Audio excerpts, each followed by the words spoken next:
Hello friends, എല്ലാവർക്കും good morning. അപ്പോൾ മോഹൻരാഗത്തിൻ്റെ ഇന്നത്തെ സൂപ്പർ ഹിറ്റ് വിശേഷത്തിലേക്ക് എല്ലാവർക്കും സ്വാഗതം. അപ്പോൾ നമ്മുടെ കഥ അവസാന ഘട്ടത്തിലേക്ക് എത്തിയിരിക്കുകയാണ്. അപ്പോൾ വമ്പൻ ട്വിസ്റ്റുകളാണ് ഇപ്പോൾ വന്നുകൊണ്ടിരിക്കുന്നത്. അപ്പോൾ നമുക്ക് ഈ കഥയുടെ ഗതി ഒന്ന് നോക്കിയാലോ അല്ലേ. അങ്ങനെ നമ്മുടെ കിരൺ ആണെങ്കിൽ കാർത്തികയുടെ വീട്ടിലേക്ക് പാഞ്ഞെത്തുകയാണ്. ആ സമയത്ത് അവിടെ സെക്യൂരിറ്റി നിൽക്കുന്നുണ്ടായിരുന്നു. സെക്യൂരിറ്റിനെ ഇട്ടിട്ട് പൊളിച്ചടുക്കുകയാണ്. എടോ, താനെ എന്തിനാണ് ഇവിടെ നിൽക്കുന്നത്? എടോ, പിന്നെ കൂടെ ഒരാൾ വരുന്നെന്ന് അറിഞ്ഞു കഴിഞ്ഞാൽ തനിക്ക് അതൊന്നും നോക്കാനായിട്ട് കഴിവില്ലേടോ എന്ന് ചോദിക്കുകയാണ്. തൻ്റെ കണ്ണ് വെട്ടിച്ചുകൊണ്ട് തന്നെയല്ലേ ഒരു ആളവിടെ അകത്തേക്ക് കയറിയത്. എന്നിട്ട് താൻ അതുപോലും കണ്ടില്ല എന്ന് ചോദിച്ചപ്പോഴേക്കും, സാറേ ഞാനിവിടെ നിന്ന് എങ്ങും മാറിയിട്ടില്ല സാറേ, ഈ മുൻവശത്ത് കൂടി ആരും വന്നിട്ടില്ല. എടോ, മുൻവശത്തെ കാര്യങ്ങൾ നോക്കാൻ വേണ്ടിയാണോടോ തന്നെ സെക്യൂരിറ്റി ആയിട്ട് ഇവിടെ നിർത്തിയിരിക്കുന്നത്? ഇവിടെ ബാക്കിൽ കൂടിയും ആരെങ്കിലും വരണ്ടെന്ന് നോക്കണ്ടേ? തനിക്കൊക്കെ ശമ്പളം കിട്ടിയാൽ മതിയല്ലോ. കറക്റ്റ് ശമ്പളം തരുമ്പോൾ അത് എണ്ണി മേടിക്കാൻ മാത്രം ഇയാൾക്കറിയാം, അല്ലാതെ ഇവിടുത്തെ കാര്യങ്ങളൊന്നും നോക്കാനായിട്ട് തനിക്ക് അറിയില്ലല്ലേ? എടോ, തന്നെ പോലുള്ളവരെയൊക്കെ എന്തിനാണ് ഇവിടെ നിർത്തിയിരിക്കുന്നത്? വെറും വേസ്റ്റ് എന്നൊക്കെ പറഞ്ഞുകൊണ്ട് നമ്മുടെ കിരണാണെങ്കിൽ ഈ സെക്യൂരിറ്റിനായിട്ട് പൊളിച്ചടുക്കി വല്ലാത്തൊരു രീതിയിൽ തന്നെ അവിടെ സംസാരിക്കുകയാണ്. സെക്യൂരിറ്റി ആണെങ്കിൽ ആകെ ക്ഷമയും ചോദിച്ച് തലയും കുരിച്ച് നിൽക്കുകയാണ്. പിന്നീട് കിരൺ അവിടെ ഒന്നും സംസാരിക്കാനായിട്ട് നിന്നില്ല. കിരൺ നേരെ വീട്ടിലേക്ക് കയറി ചെല്ലുകയാണ്. അപ്പോൾ കിരൺ വീട്ടിലേക്ക് കയറി ചെന്നപ്പോഴേക്കും കാർത്തികയും അതേപോലെ തന്നെ കാർത്തികയുടെ അമ്മ ലക്ഷ്മി അമ്മയും ഒക്കെ ഭയങ്കര ടെൻഷൻ അടിച്ച് നിൽക്കുക. കാരണം ഇവർ പുറത്തേക്ക് പോലും ഇറങ്ങാതെ, ഇനി പുറത്തേക്ക് ഇറങ്ങിക്കഴിഞ്ഞെങ്കിൽ ഈ സ്റ്റെഫിയുടെ ആരെങ്കിലും അവിടെ ഒളിച്ചിരിക്കുന്നുണ്ടോ എന്ന് പോലും അറിയാനായിട്ട് പറ്റില്ലല്ലോ. പേടിച്ചിങ്ങ് നിൽക്കുക. അപ്പോൾ കിരണെ കണ്ടുകഴിഞ്ഞപ്പോഴേക്കും ഒരു ഭയങ്കര ആശ്വാസം തോന്നിക്കണം. എന്തായി കിരണെ കാര്യങ്ങളൊക്കെ എന്നൊക്കെ ചോദിച്ചപ്പോഴേക്കും, സ്റ്റെഫി എന്തേ, അവളെ എന്ത് ചെയ്തു എന്നൊക്കെ കാർത്തികയെ ചോദിക്കുകയാണ്. അത് കഴിഞ്ഞപ്പോഴേക്കും അവൾ തീർന്നു, അവളും അവളുടെ കൂട്ടാളികളും തീർന്നു. ഈ ബഗാസുരന് എന്താണോ സംഭവിച്ചത് അതേപോലെ തന്നെ അവർക്കും സംഭവിച്ചു. കാട്ടുമൃഗങ്ങളൊക്കെ അവരെ കടിച്ച് കീറി കൊന്നു എന്നിങ്ങനെ പറയുകയാണ്. ഇത് കേട്ട് ഇവർ രണ്ടുപേരും ഞെട്ടിപ്പോണ. കിരണെ ഇപ്പോഴും വിശ്വസിക്കാൻ പറ്റുന്നില്ല. കിരണ കറക്റ്റ് സമയത്ത് എത്തിയില്ലായിരുന്നെങ്കിൽ അവളുടെ കത്തി കൊണ്ട് തന്നെ ഞാൻ തീർന്നാനായിരുന്നു കിരണെ എന്ന് പറയണം. എനിക്ക് എന്ത് തോന്നിയെന്നാവോ, ആ ഒരു ലാപ്ടോപ്പ് നോക്കാനും CCTV ക്യാമറ ദൃശ്യങ്ങൾ നോക്കാനും ഒക്കെ എനിക്ക് എന്ത് തോന്നിയെന്നാവോ. ആ ഒരു ദൃശ്യം കണ്ടപ്പോൾ തന്നെ എനിക്ക് അവിടെ നിൽക്കാനായിട്ട് തോന്നിയില്ല.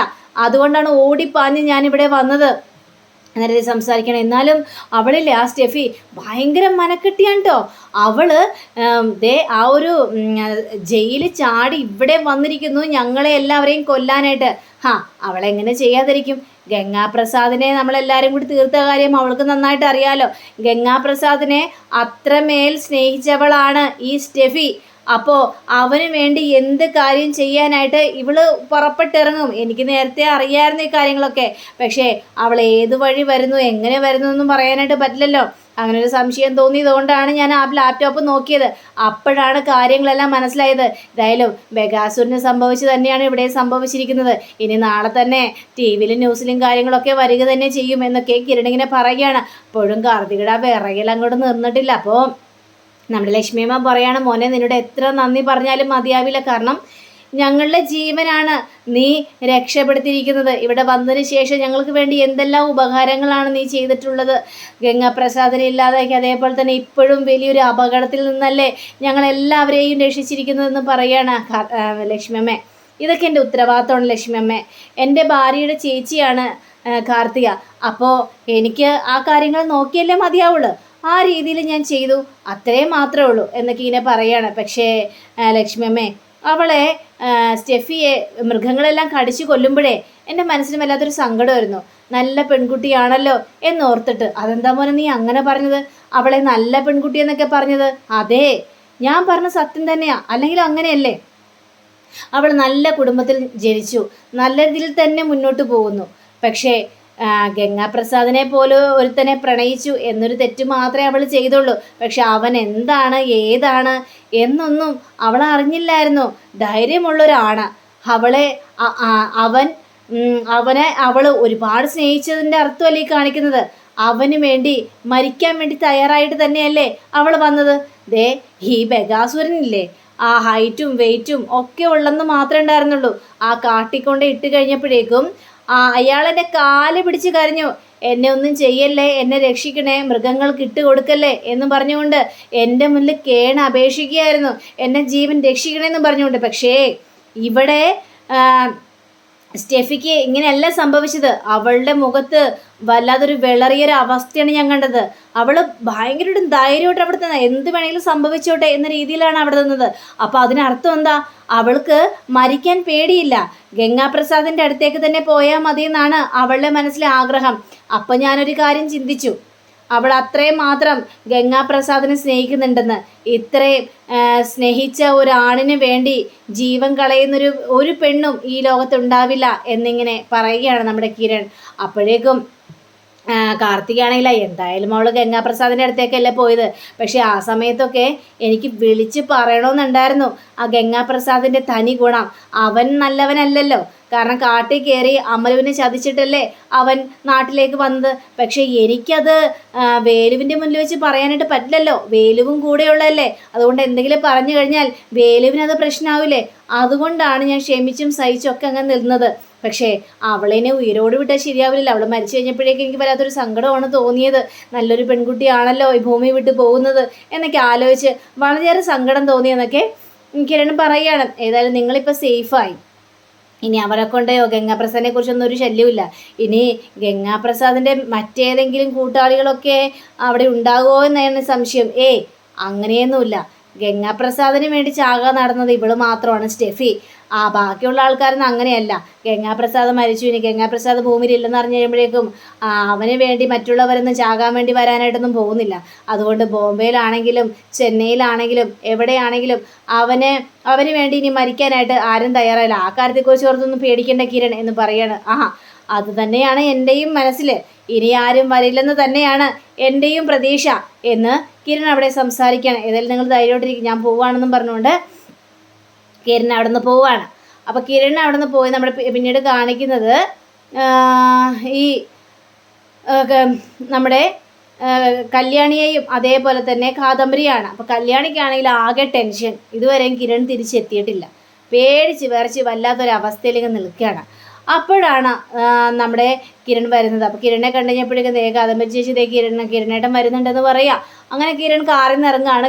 കാറിൽ നിന്ന് ഇറങ്ങി കഴിഞ്ഞപ്പോഴേക്കും എന്തായി കിരണേട്ട കാര്യങ്ങളൊക്കെ, സ്റ്റെഫിയുടെ കാര്യത്തിൽ എന്തെങ്കിലും തീരുമാനമായെന്ന് ചോദിച്ചപ്പോഴേക്കും തീരുമാനമായി, അത് എപ്പോഴേ തീർത്തു, അവളെ അങ്ങോട്ട് ഞാൻ പറഞ്ഞയച്ചു എന്ന് പറയുകയാണ്. ഇത് കേട്ട് കല്യാണിയാകെ ഞെട്ടി നിൽക്കുകയാണ്. എന്താ കിരണേട്ടൻ എന്താ പറയുന്നത് എന്ന് ചോദിക്കുകയാണ്. അതേ, ഞാനിവിടുന്ന് പരക്കമാഞ്ഞ് ഓടിപ്പോയില്ലായിരുന്നോ, കറക്റ്റ് സമയത്താണ് ഞാൻ അവിടെ എത്തിയത്. അവിടെ ആ കറക്റ്റ് സമയത്ത് എത്തിയില്ലായിരുന്നെങ്കിൽ അവളുടെ കത്തി കൊണ്ട് കല്യാണിയുടെ കാർത്തികേച്ചി തീർന്നാനായിരുന്നു. ഇത് കേട്ട കല്യാണിയാകെ ഞെട്ടിപ്പോവാണ്.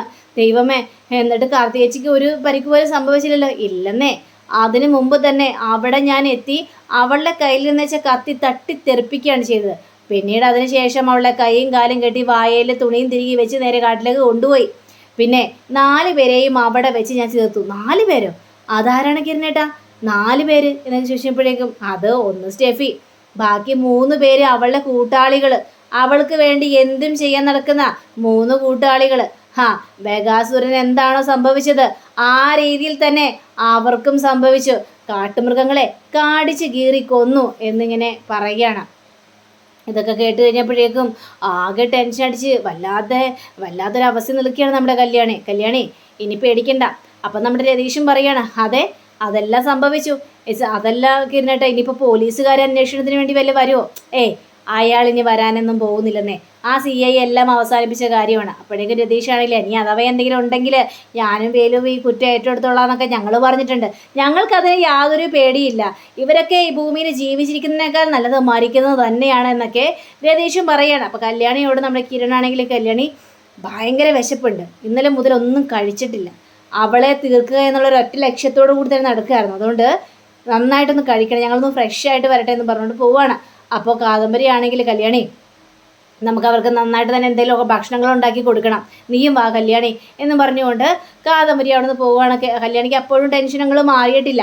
അങ്ങനെ നമ്മുടെ രൂപയെ കാണിക്കുകയാണ്. രൂപയുടെ മുന്നിൽ ശാരി ഇരിക്കുകയാണ്. അപ്പോൾ ഇവർ രണ്ടും കൂടി ന്യൂസ് കാണുക. അപ്പോൾ ന്യൂസിൽ ഇങ്ങനെ വാർത്ത വരികയാണ്.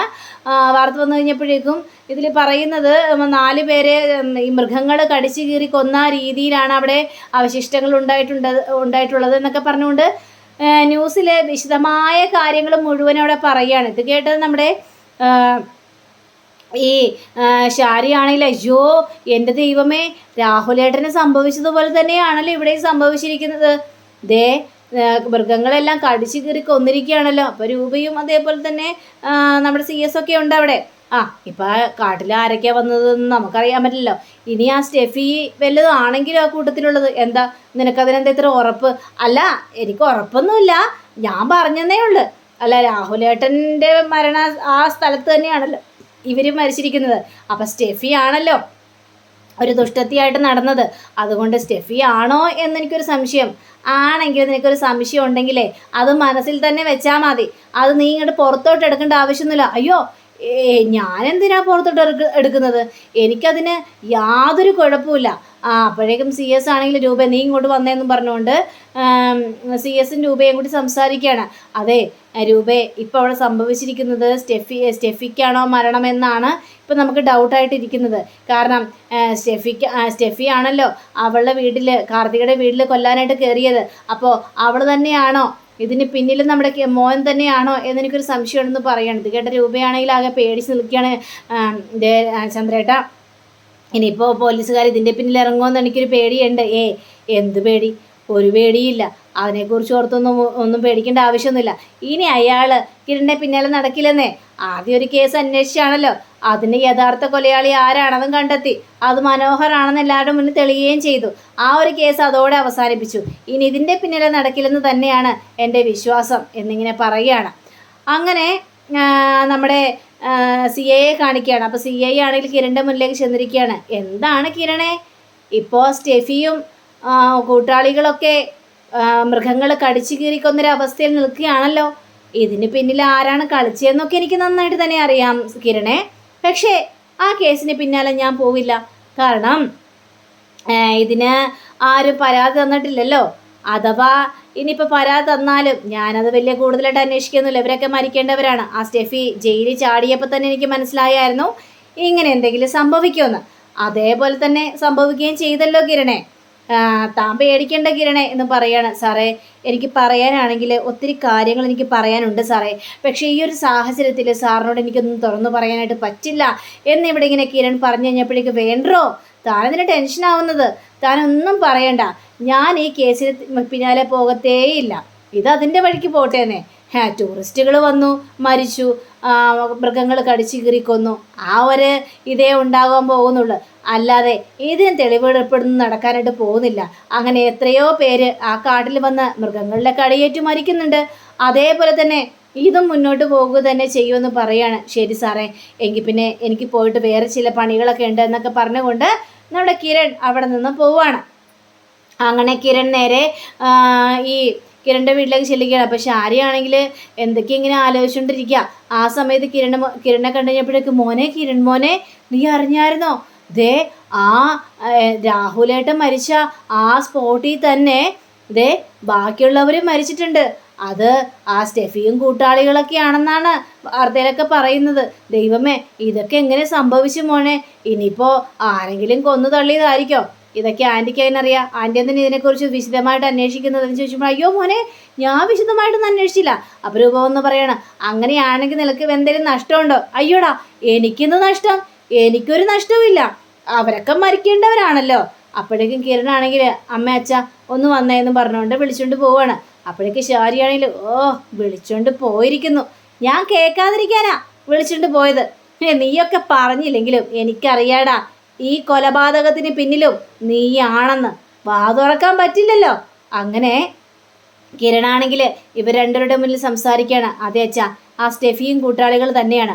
അവരെ ഞാൻ തന്നെയാണ് പിടിച്ചോണ്ട് പോയത് എന്ന് പറയാണ്. അവരെ മൃഗങ്ങൾക്ക് എറിഞ്ഞിട്ട് കൊടുത്തതും ഞാൻ തന്നെയാണ്.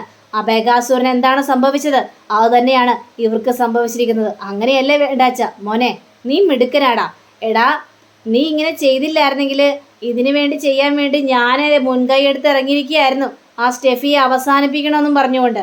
ഏതായാലും അത് സംഭവിച്ചല്ലേ, ഏതായാലും നന്നായി മോനെ എന്നും പറയാണ്. അച്ഛാ, ഇതല്ലാതെ വേറൊരു നിവൃത്തി എനിക്ക് ഉണ്ടായിരുന്നില്ല. എൻ്റെ കുടുംബങ്ങളെ എനിക്ക് രക്ഷിക്കണ്ടേ, അതുകൊണ്ട് ഞാൻ അങ്ങനെ ചെയ്തു. കാർത്തികയുടെ ജീവൻ എനിക്ക് രക്ഷിക്കേണ്ട ആവശ്യം ഉണ്ടായിരുന്നു അച്ഛാ, അതുകൊണ്ടാണ് ചെയ്തതെന്നും പറയണം. അപ്പോൾ രൂപയാണെങ്കിലും മോനെ ഇതിൻ്റെ പിന്നിൽ നീ കേസ് അന്വേഷണമായിട്ട് വല്ലതും വരുമോ എന്നൊക്കെ ചോദിക്കുമ്പോഴേക്കേ അങ്ങനെയൊന്നും വരില്ല. ആ സി ഐയെ കണ്ടിട്ട് തന്നെയാണ് ഞാൻ വരുന്നത്. ഇതിന് പിന്നിൽ ആ സി ഐ പോകില്ലെന്ന് തന്നെയാണ് പറഞ്ഞിരിക്കുന്നത് എന്നൊക്കെ പറയാണ്. മോനെ, എന്നാലും സൂക്ഷിക്കണം. ഇനിയിപ്പോൾ എന്തൊക്കെയാ വരാൻ പോകുന്നതെന്ന് ഒരു എത്തുംപിടിയും കിട്ടില്ല മോനെ എന്നൊക്കെ ഇവരെ സംസാരിക്കുകയാണ്. അപ്പം അങ്ങനെയും കാണിച്ചുകൊണ്ടാണ് നമ്മുടെ ഇന്നത്തെ റിവ്യൂടെ അവസാനിച്ചിരിക്കുന്നത്. അടുത്ത റിവ്യൂവിനെ കാത്തിരിക്കുക, സബ്സ്ക്രൈബ് ചെയ്യുക. എല്ലാവർക്കും നല്ലൊരു ദിനം ആശംസിച്ചുകൊണ്ട് തന്നെ നമസ്കാരം. Thank you. ബൈ.